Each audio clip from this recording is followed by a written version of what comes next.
Ya. Ini kalau kita baca ada bukunya tulisannya Cak Nur ya, di dalam 70 tahunnya Pak Rashidi. Ya, di sini ada mazhab itu yang kajian tentang Pak Rashidi. Jadi di situ menulis bahwa Cak Nur melakukan pembelaan bahwa yang didukungnya itu pada dasarnya adalah sekularisasi sosiologis, bukan sekularisasi filosofis yang dicanangkan oleh Harvey Cox. Tetapi bagaimanapun semacam diusahakan untuk dibedakan, sekularisasi itu tetap tidak ramah terhadap agama. Bahkan ketika pun Harvey Cox berusaha mengatakan akar sekularisasi itu sebenarnya adalah Bible. Akar sekularisasi itu adalah agama itu sendiri. Tapi kita bisa lihat bahwa sekularisasi ya, dalam konteks cultural existentialism ya, akan memandang bahwa agama dapat berubah secara esensial dan hanya tertinggalnya apa? Hanya tertinggalnya sekadar nama. Jadi manusia meninggalkan apa? Kalau meninggal mati meninggalkan nama. Nah ini dia sudah mati dan hanya meninggalkan sekadar nama tanpa lagi any reality behind. Karena apa? Agamanya masih dalam konteks budaya, masih kemudian katanya dipandang ramah agama, tapi ya kayak tetap tidak ramah animisme dan dinamisme. Bahkan mendorong agama untuk melakukan perubahan esensial, perubahan mutlak. Jam 9 ya. Jadi kalaupun semacam katanya ini kita sebenarnya ramah lah, agama itu tidak diserang oleh sekularisasi. Tapi pada dasarnya yang terjadi adalah agama yang ruhani, yang tetap, yang mutlak itu memang tidak bisa dihilangkan sepenuhnya, bahkan diakui oleh Harvey Cox. Akan tetapi semuanya itu diperlakukan agar berubah secara terus-menerus dan secara sewenang-wenang. Karena apa? Karena kalau kita membacanya, kita akan lihat bahwa agama akhirnya ditundukkan oleh akal. Wahyu pada dasarnya didikte oleh akal, gitu ya, dictated by reason.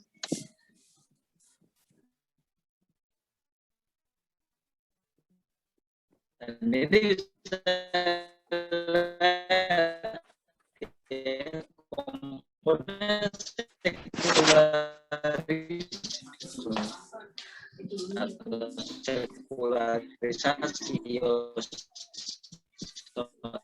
stasionisme yang tujuannya adalah mencapai sikap yang dewasa yang disebut maturity, itu adalah menghilangkan pesona yang ada pada alam, pesona ruhani kaitannya dengan Tuhan pada alam dihilangkan, ya.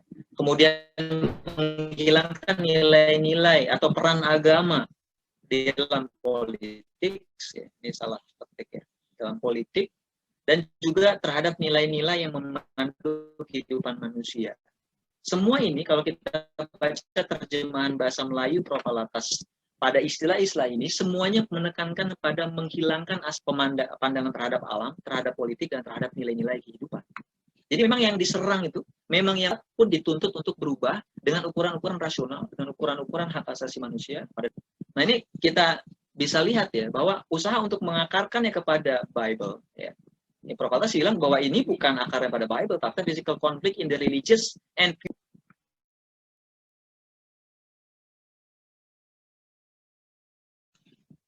Oke, Assalamualaikum. Ini semacam putus ini tadi. Oke, saya kembali ke slide ya. Ini sudah bisa didengar lagi, apa Mas Daus? Ini tadi sempat terputus nih kayak.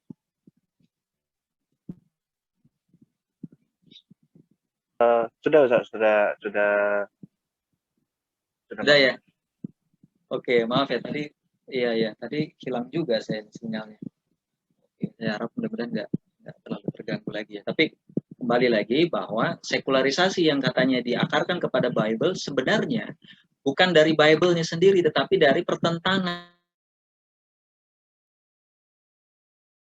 antara pandangan keagamaan dan pandangan yang secara rasionalistik itu murni secara rasionalistik. Jadi pertentangan afiliasi, dia terus-menerus bertentangan ada di dalam. Dan memang hasil dari sejarah pengalaman lama orang Barat menghidupi ketegangan antara falsafah dan agama.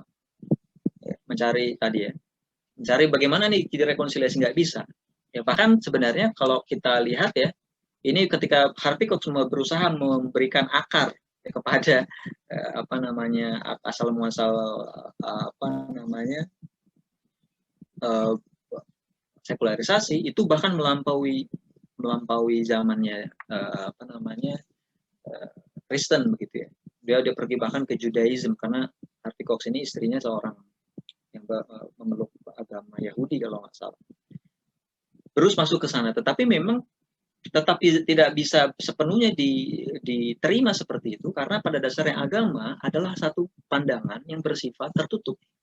Closed worldview maksudnya tertutup dalam konteks bahwa ada kebenaran mutlak, bahwa yang lain salah. Ya, itu satu hal yang biasa saja sebenarnya, tapi mereka tidak menghendaki yang sedemikian sebenarnya. Ya. Jadi bisa kita lihat bagaimana nama agama Kristen, pembaratan terhadap Kristen pun menunjukkan proses sekularisasi itu sendiri yang lebih dominan.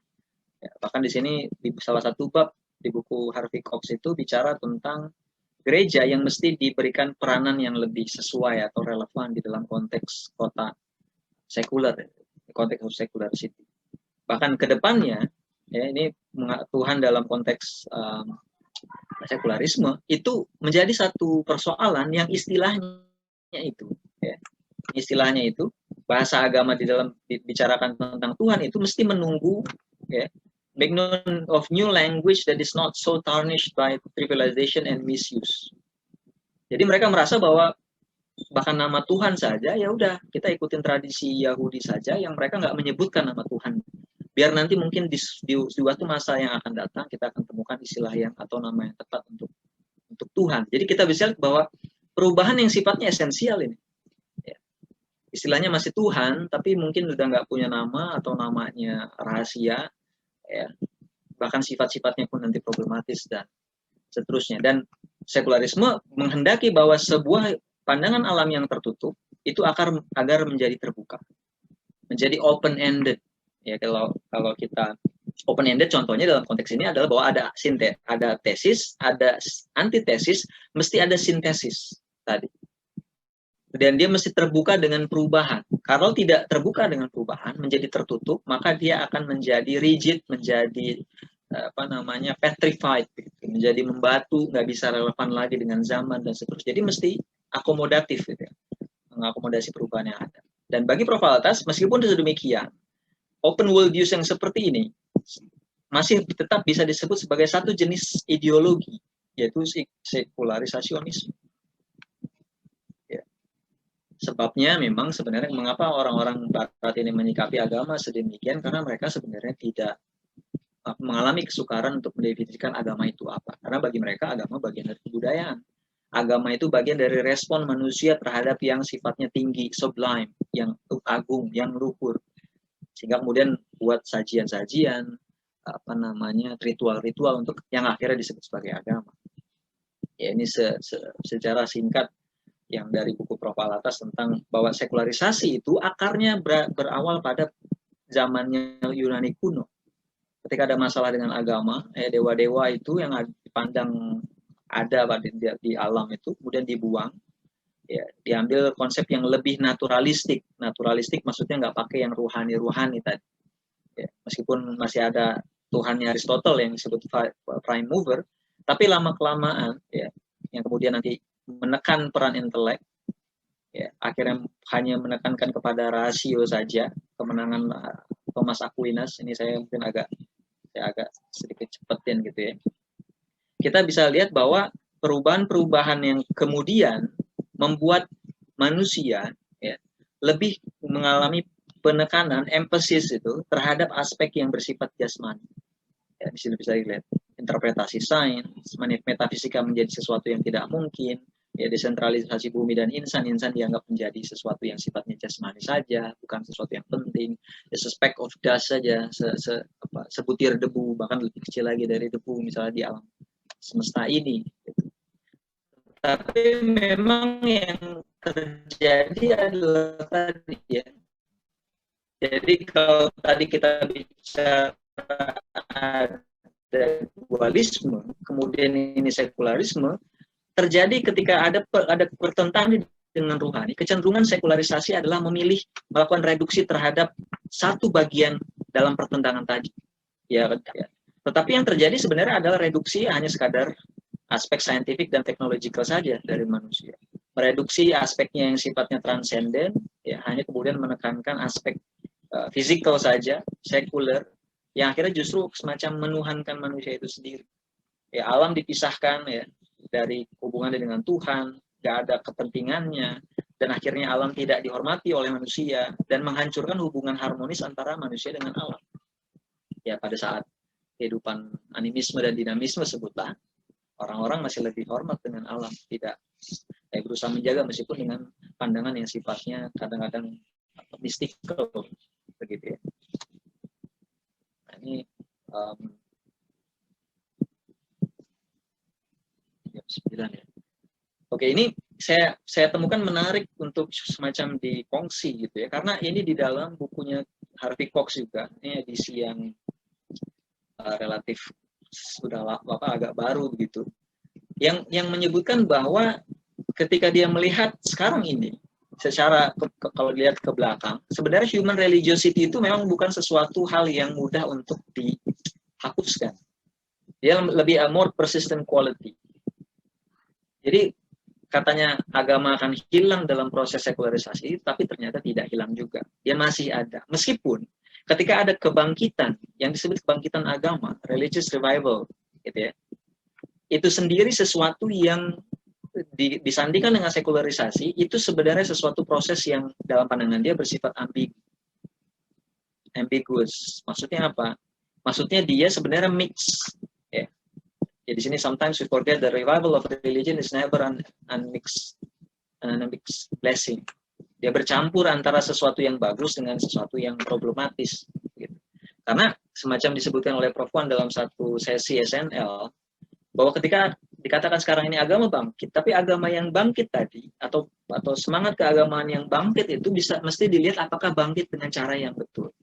Karena kalau tidak, bisa jadi justru agama itu ditundukkan oleh semangat yang menggebu-gebu tentang agama, tetapi tidak runut, tidak teratur, dan tidak disiplin di dalam berusaha menempatkan agama dan juga menempatkan pikirannya sendiri. Itu akhirnya justru bisa kontraproduktif, counterproductive terhadap sebutlah yang disebut sebagai kegembiraan dalam kebangkitan agama.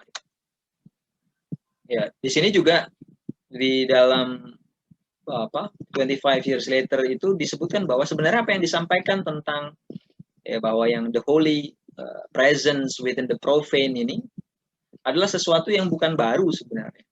Dan dia masih menekankan bahwa ada persoalan pertentangan antara yang sekuler dengan yang religious, antara yang sacred dengan yang profane. Itu sendiri mencirikan pandangan yang sebenarnya dualistik dan masih lagi belum betul-betul selesai. Dan ketika dikembangkan lebih lanjut, pandangan sekularisasi ini sebenarnya kelihatan ya, secara bibitnya kelihatan menghasilkan yang disebut sebagai liberation theology di dalam tradisi agama Kristen. Ini di dunia ketiga biasanya, yang sebenarnya penekanannya ada pada bertindak menyelamatkan orang-orang yang terzalimi dibandingkan sekadar melakukan theological reflection di dalam Menara Gading. Ini jauh lebih penting untuk dilakukan. Karena kalau kita lihat di situ, maka di dalam negara-negara yang miskin, sekularisasi mengasumsikan bentuk yang berbeda. Kalau itu melihat bahwa it challenge the misuse of religion by ruling elites to sacralize their privileges.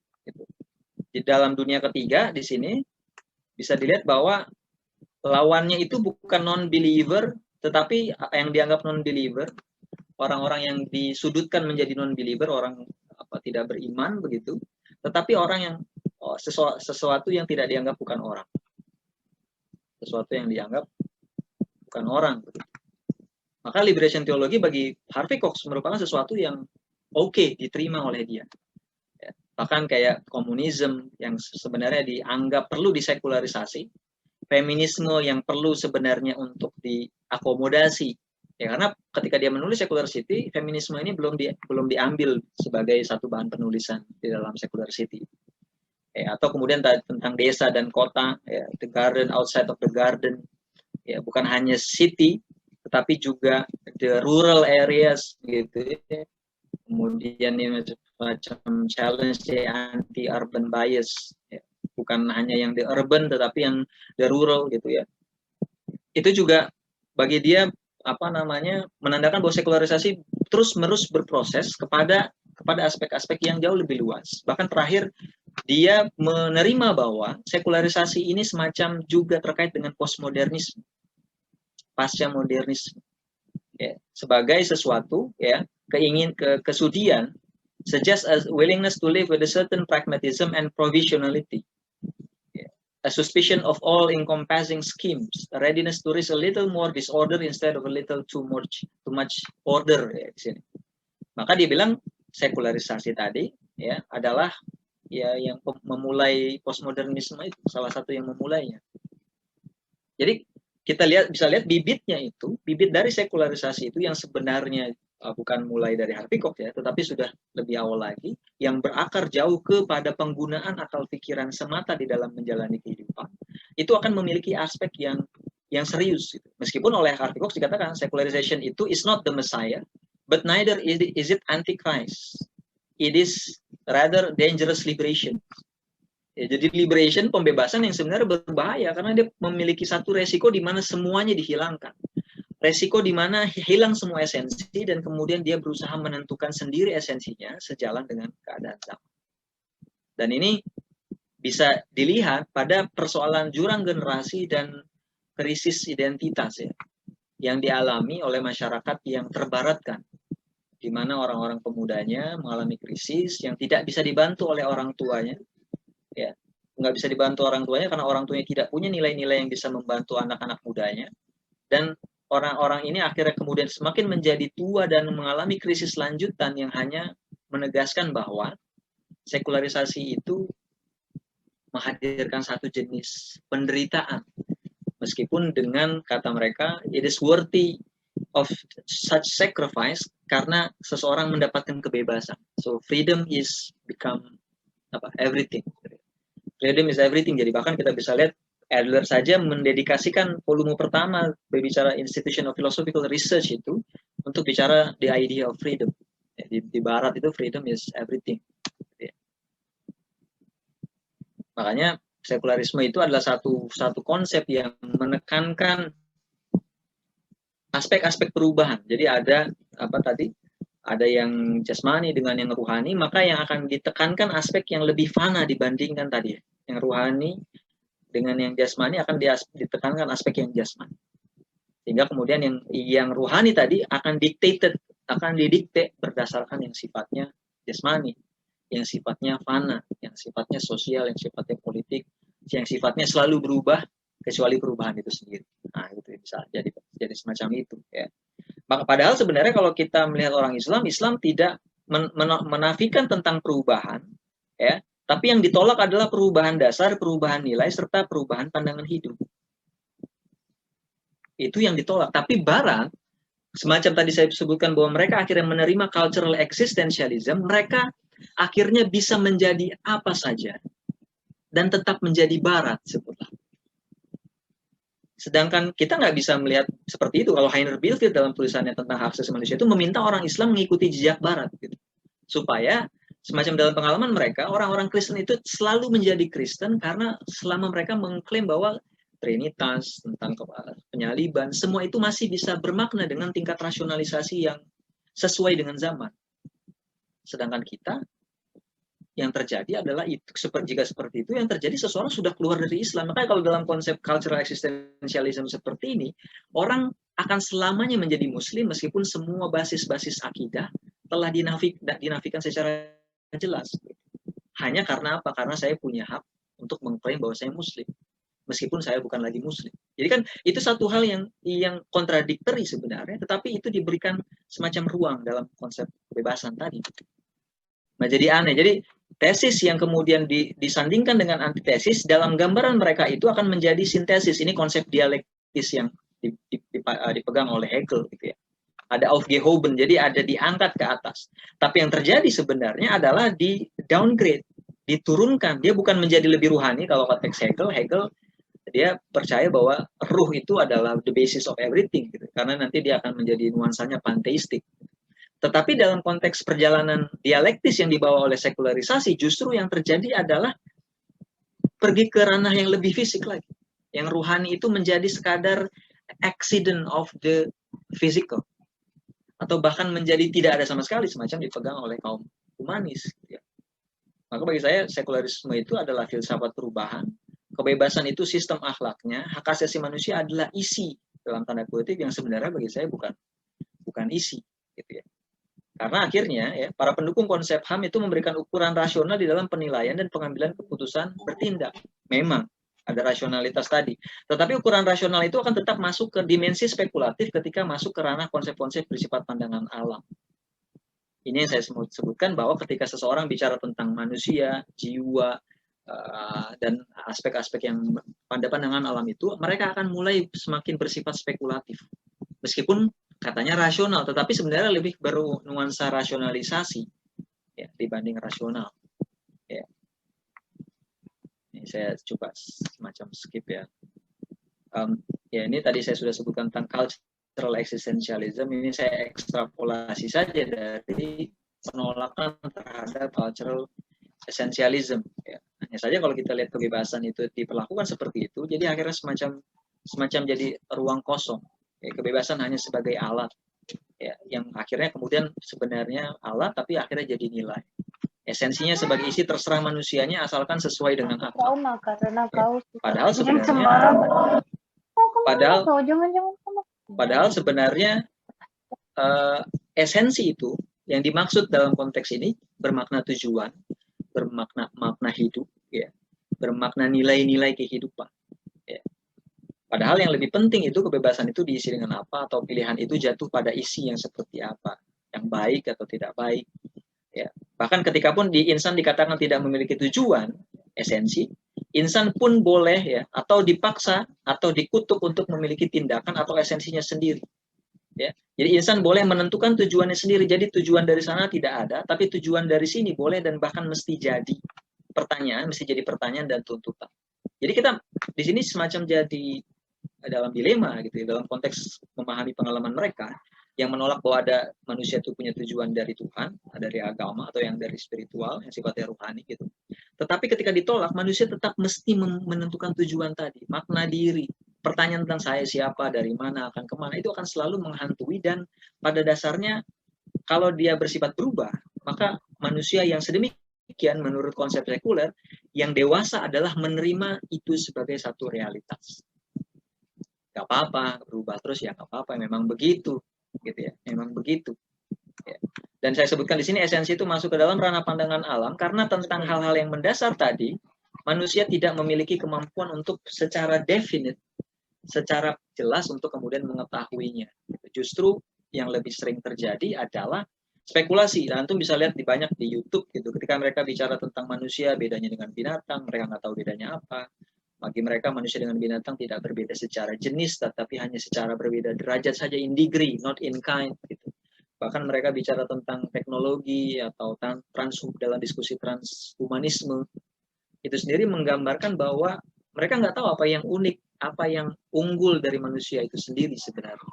Jadi bahkan ada alien dan seterusnya dalam konteks itu. Jadi apa namanya? Jadi sesuatu yang masuk ke ranah pandangan alam gitu ketika mereka bicara tentang esensi.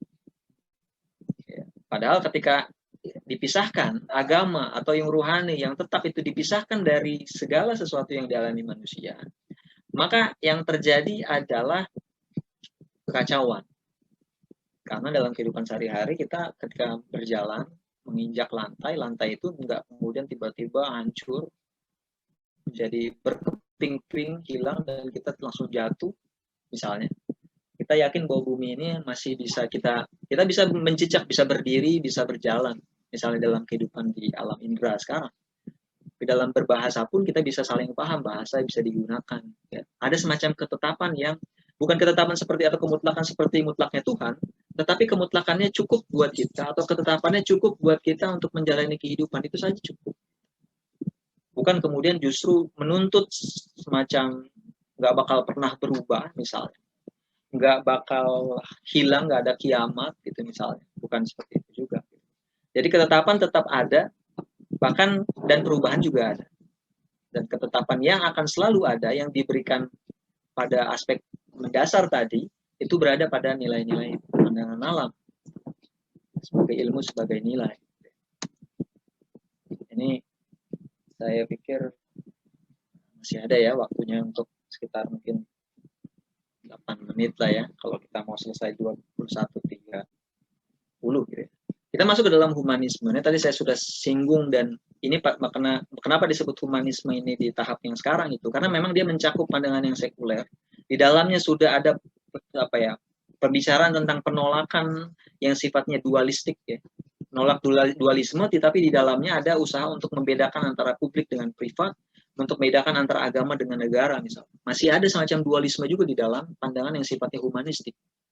Tapi memang mereka yang berpegangan kepada humanisme dalam konteks ini, Corliss Lamont itu memandang filsafat sangat-sangat penting untuk membantu manusia menjadi dirinya yang sepenuhnya, wholesome person. Di sini humanism agrees with them on the importance of philosophy. Jadi memang bagi mereka filsafat itu mesti diajarkan bahkan jauh lebih awal. Ya. Di sini filosofi as synthesis attempts to work out a correct and integrated view of the universe, of human nature, of society, and of key values individuals should seek. Jadi how to fit di sini, philosopher is one who learns how to fit together into a system. Ingat tentang perkataan Propalatas, worldview as a jigsaw puzzle ya. Bahwa pada dasarnya mereka masih berusaha untuk menyusun satu pandangan yang bersifat menyeluruh. Satu pandangan yang bersifat menyeluruh, dan itu hanya bisa dilakukan oleh filsafat. Meskipun pandangan sedemikian, sifat menyeluruhnya itu pun masih mesti menyisakan ruang atau memberikan aspek unsur perubahan, memberikan ruang untuk berubah bahkan pada aspek yang sebutlah mendasar. Ya, aspek yang kayak tadi, segala sesuatu berubah kecuali perubahan sendiri. Jadi perubahan itu sendiri tidak berubah. Ya. Di sini sebenarnya masih tentang tempat filsafat di sini. Pada dasarnya filsafat juga punya peran tadi masalah integrated worldview gitu, bahwa kondisi compartmentalizing of knowledge itu sebenarnya bisa ditangani, bisa diselesaikan dengan mempelajari filsafat dan menyusunnya menjadi satu kesatuan.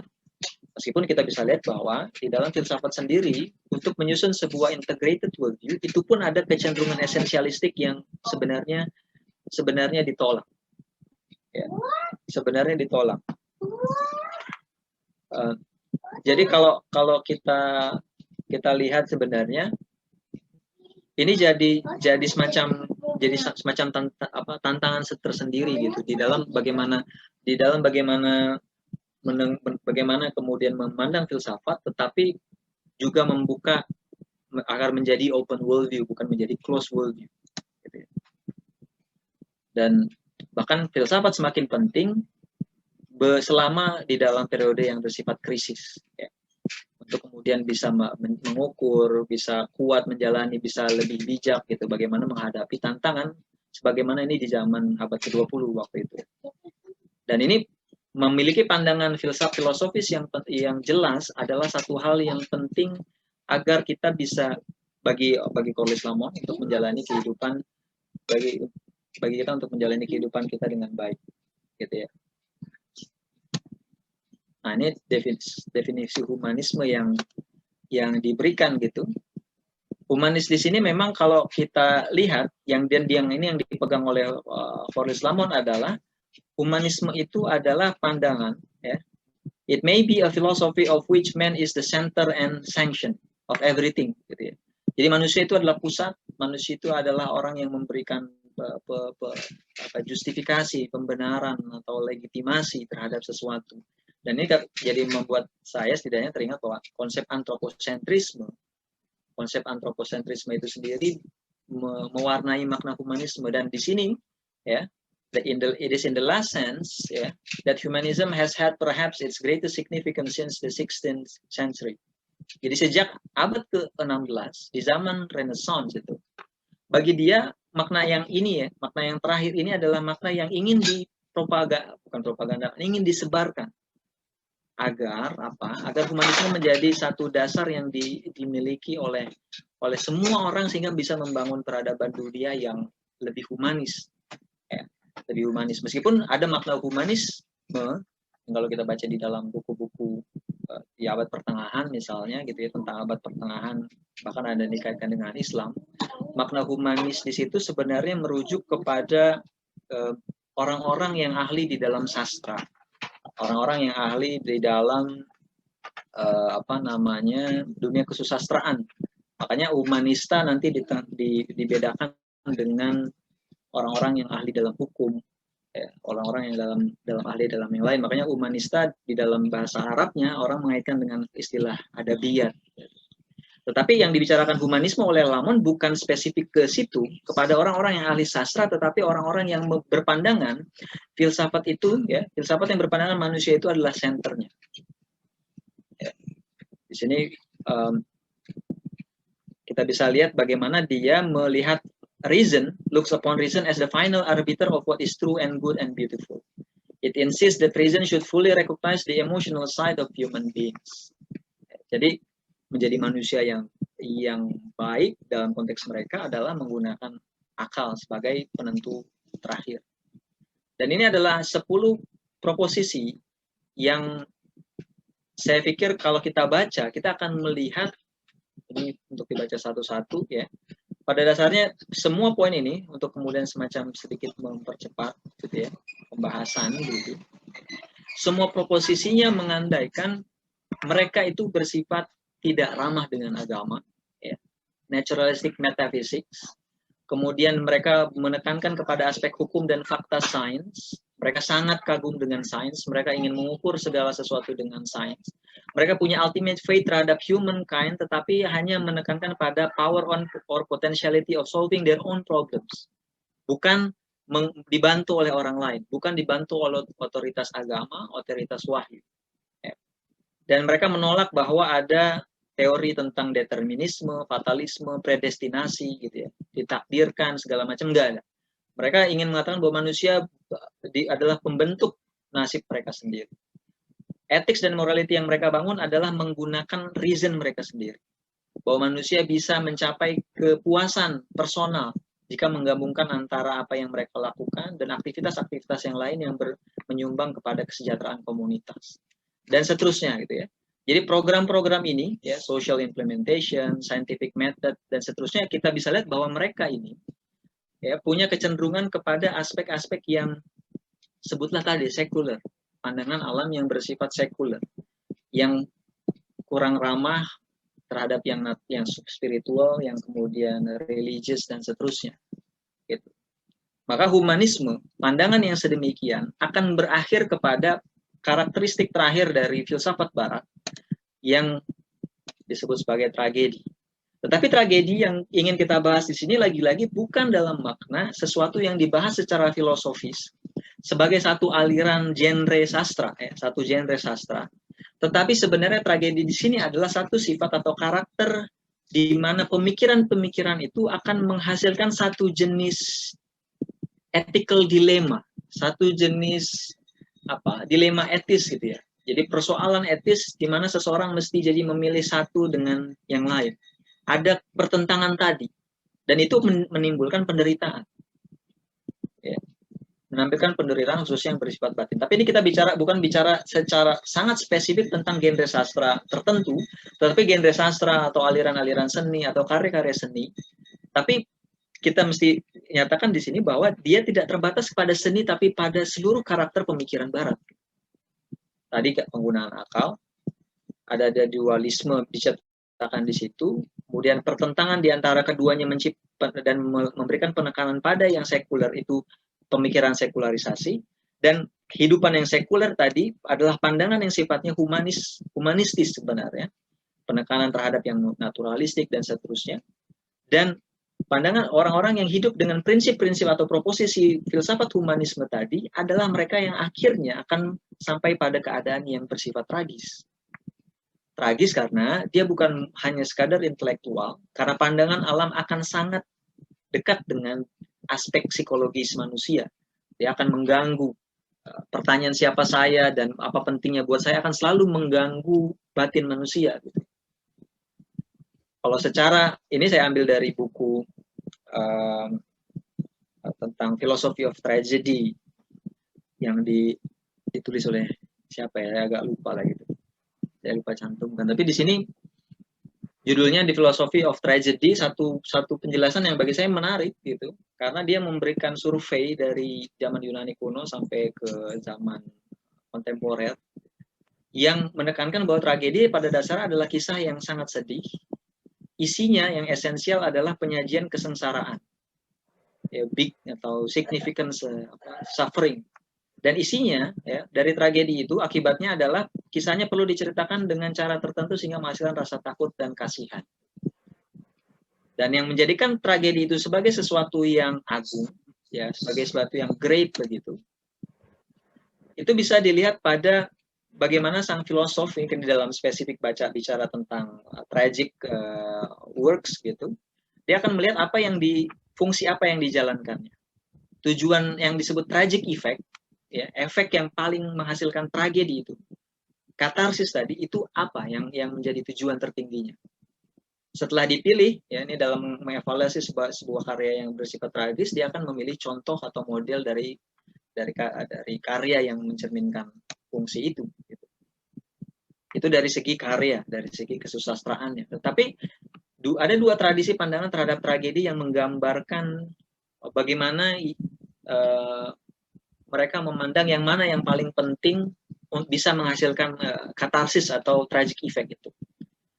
Ini ada dua kelompok ya di dalam sejak abad ke-18, itu ada yang kelompok disebut sebagai di sublimize gitu ya. Orang-orang yang melihat bahwa tragedi itu diciptakan sebagai pengganti dari kematian Tuhan. Dari Tuhan yang telah mati, agama yang telah hancur. Maka seni adalah pelipur lara mereka yang kemudian telah meninggalkan itu semua. Ya, ini dipegang oleh kelompok yang disebut di sini Kantian, ya, kelompok Kantian. Nah, sebaliknya ada kelompok disebut kelompok Hegelian, kelompok yang melihat bahwa ya, pertentangan etis, ya, tragedi itu adalah tentang penyajian dan mungkin juga penyelesaian pertentangan etis, dilema etis yang saya sebutkan. Dan penulis buku ini, saya kebetulan lupa sekarang ini, penulis buku ini ingin mengatakan bahwa yang benar adalah kelompok Hegelian ini, bahwa tragedi, kalau kita lihat di mana film Batman The Night yang dibuat oleh Christopher Nolan itu ya, tentang Batman itu menampilkan dilema-dilema etis yang akan menciptakan ketegangan, dan ketegangan ini diperlukan untuk menciptakan katarsis di ujung karya. Tetapi kalau kita lihat secara lebih luas dalam konteks peradaban Barat dan filsafat Barat, nah filsafat Barat itu sendiri puncaknya itu sebutlah ya, bagi dalam karya ini disebutkan bahwa puncaknya itu justru bisa dieksekusi dengan baik oleh karya tragedi, karya tragis. Bukan, kalau filsafat hanya sekadar intelektual, maka tragedi membawa itu semakin menjadi personal, ya, sehingga yang ingin dicapai, katarsis yang ingin dicapai akan terjadi secara memuaskan gitu. Jadi ketika ada tesis, ada sintesis, ada antitesis, maka resolutionnya itu akan menjadi satisfying, gitu, menjadi fulfilling. Gitu. Tapi memang kalau kemudian kita lihat cara pandangan seperti ini, cara pandangan yang tragis seperti ini, itu adalah konsekuensi logis, konsekuensi yang tidak terhindarkan ya. Ini saya coba cepatkan saja ya, ini karena ada ini. Jadi ini pun tentang kematian ya. Kita bisa lihat bahwa tragedi dan kematian, bahwa mereka melihat kematian termasuk kelompok humanis sebagai sesuatu yang tidak apa-apa. Gak usah takut tentang kematian, gak ada apa-apa setelah kematian. Apa yang dibilang agama itu sebenarnya nggak ada. Kenapa kematian jadi menakutkan? Ya karena sebab ini dan sebab itu. Karena ada harapan bahwa nanti ketemu dengan orang yang dulunya pernah hidup di dunia, tapi sekarang udah nggak bisa dilihat dan pengen ditemui lagi nanti. Gitu ya. Tetapi bagi mereka yang percaya memegang pandangan humanisme, mereka akan melihat kematian itu nggak ada, dan kaum humanisme Kaum humanis itu melihat bahwa cara pandang seperti ini sudah ada bahkan di zaman Yunani kuno yang dipegang oleh kaum Epicurus gitu ya, yang melihat bahwa setelah mati ya sudah nggak ada apa-apa gitu ya. Tetapi ya meskipun kehidupan ini ya sedemikian, ada yang bilang absurd atau mungkin kalaupun tidak absurd tapi penuh tantangan bagi mereka yang berpenggangan seperti ini, mereka akan meminta kita tidak melakukan bunuh diri karena bunuh diri menutup peluang kita untuk menikmati hidup, menjalani aktualisasi kita yang utama. Meskipun di sisi yang lain bunuh diri juga menjadi satu tanda kedaulatan diri yang sangat penting agar mati pun berada di tangan dirinya sendiri, bukan karena kecelakaan, bukan karena faktor tua, tapi dia yang melakukan eksekusi terhadap dirinya sendiri. Ya, ini saya skip lah ya.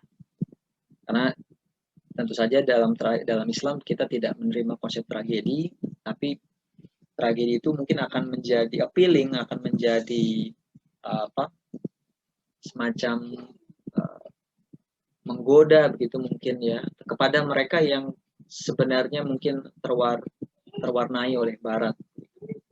Jadi sangat kagum, sangat ingin merindukan katarsis menggunakan karya-karya sedemikian, sedangkan sebenarnya dia problematis gitu, karena nanti isi karya-karya tragedi ini biasanya memang sangat kuat juga pembahasan filosofisnya, dan dia sesuatu yang bahaya bagi iman sebenarnya kalau kemudian tidak hati-hati gitu ya. Jadi kesimpulannya ini secara ringkasnya bahwa makna akar yang kita bincangkan tadi bukan hanya dalam konteks bahwa dia ada unsur-unsur yang di bawah yang berkontribusi menjadi tumbuhnya sebuah pohon peradaban, sebutlah.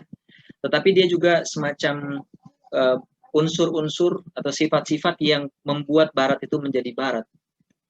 Kalau menurut Pak Hamid, Barat itu ya muncul setelah semua unsurnya lengkap, terkristalisasi, dan baru muncul betul sebagai Barat pada zaman modern. Ya, pada zaman modern Barat baru betul menjadi disebut sebagai Barat begitu. Dan kriterianya peradaban Barat itu pada dasarnya adalah peradaban yang sifatnya falsafah. Makanya memahami akar pemikiran filsafat Barat itu mesti membuat kita memahami peradaban Barat yang intinya adalah filsafat, dan itu dikarakteristikan, disifatkan dengan cara berpikir yang dualistik gitu ya, yang pertentangan antara dua hal yang kemudian dipilih salah satunya secara sekularistis sebutlah.